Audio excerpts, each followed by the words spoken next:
Howdy, gang. It's been a while. Still recovering from my surgery.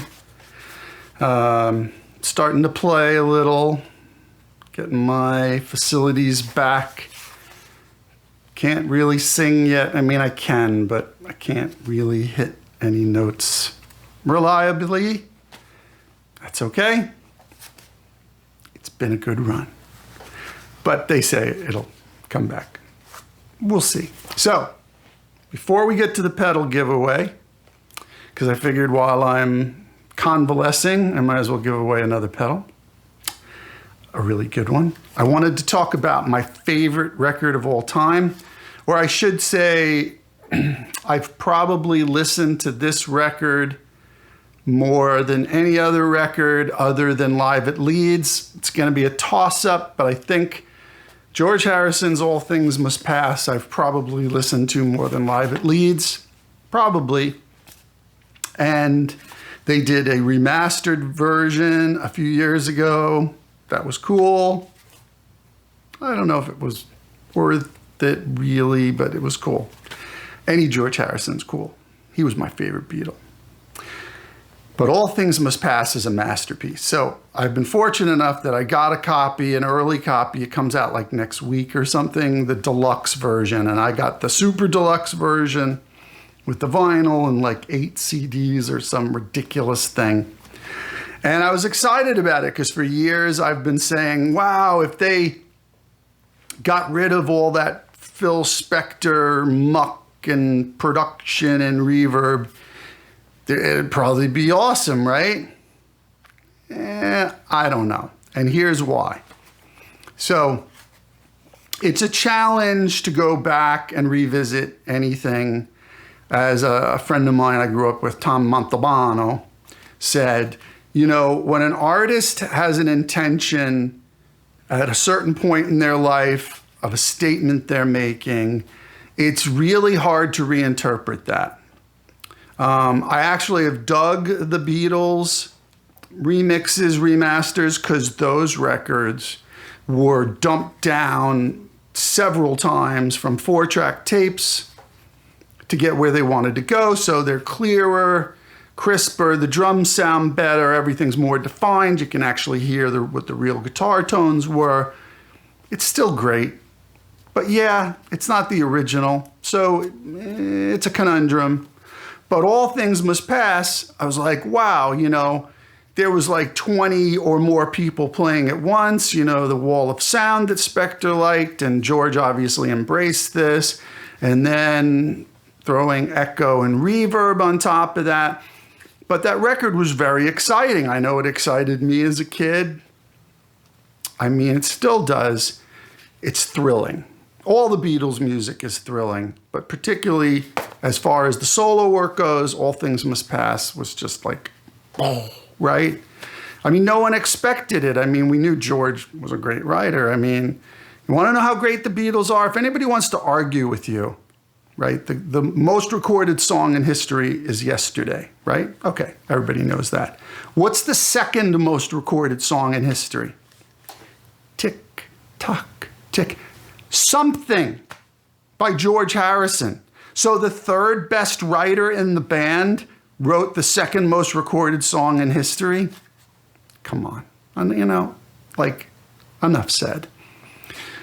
So I've listened to this super deluxe version several times now. It's not as thrilling and exciting as the originals. I don't think that was the point.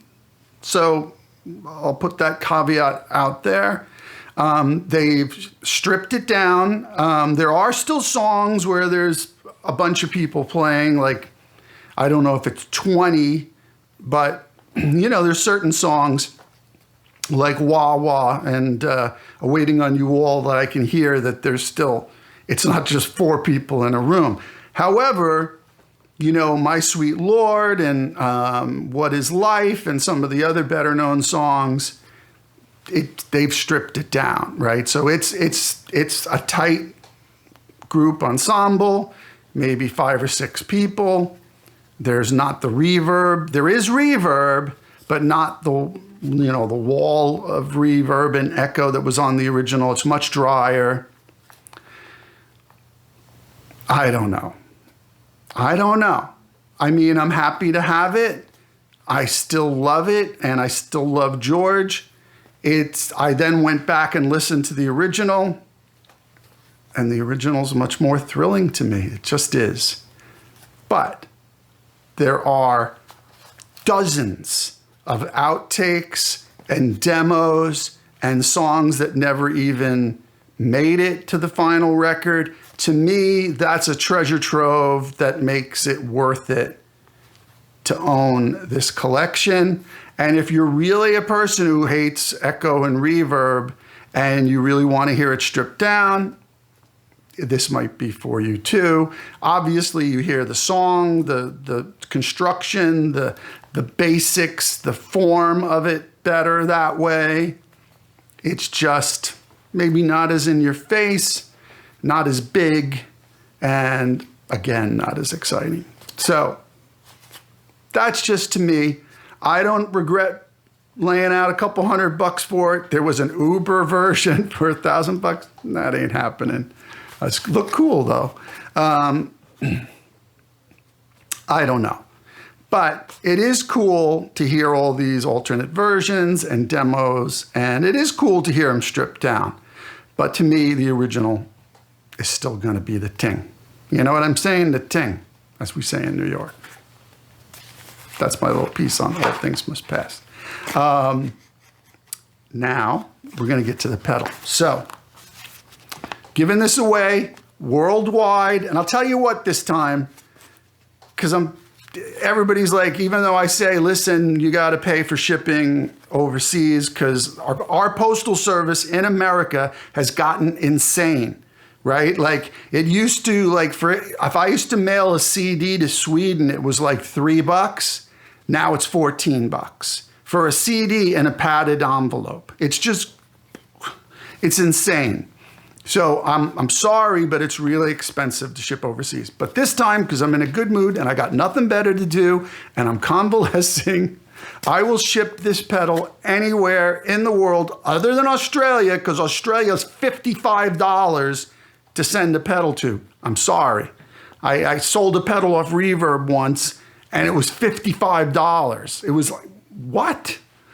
But anywhere else in the world other than, I guess, Australia and Indonesia and all that's the same. But anywhere in the world other than that region, let's say, free this time. I will pay it, okay? Normally I ask, I'll ship it free in the United States, but everywhere else you just got to pay whatever the shipping is. But I will do this out of my pocket this time.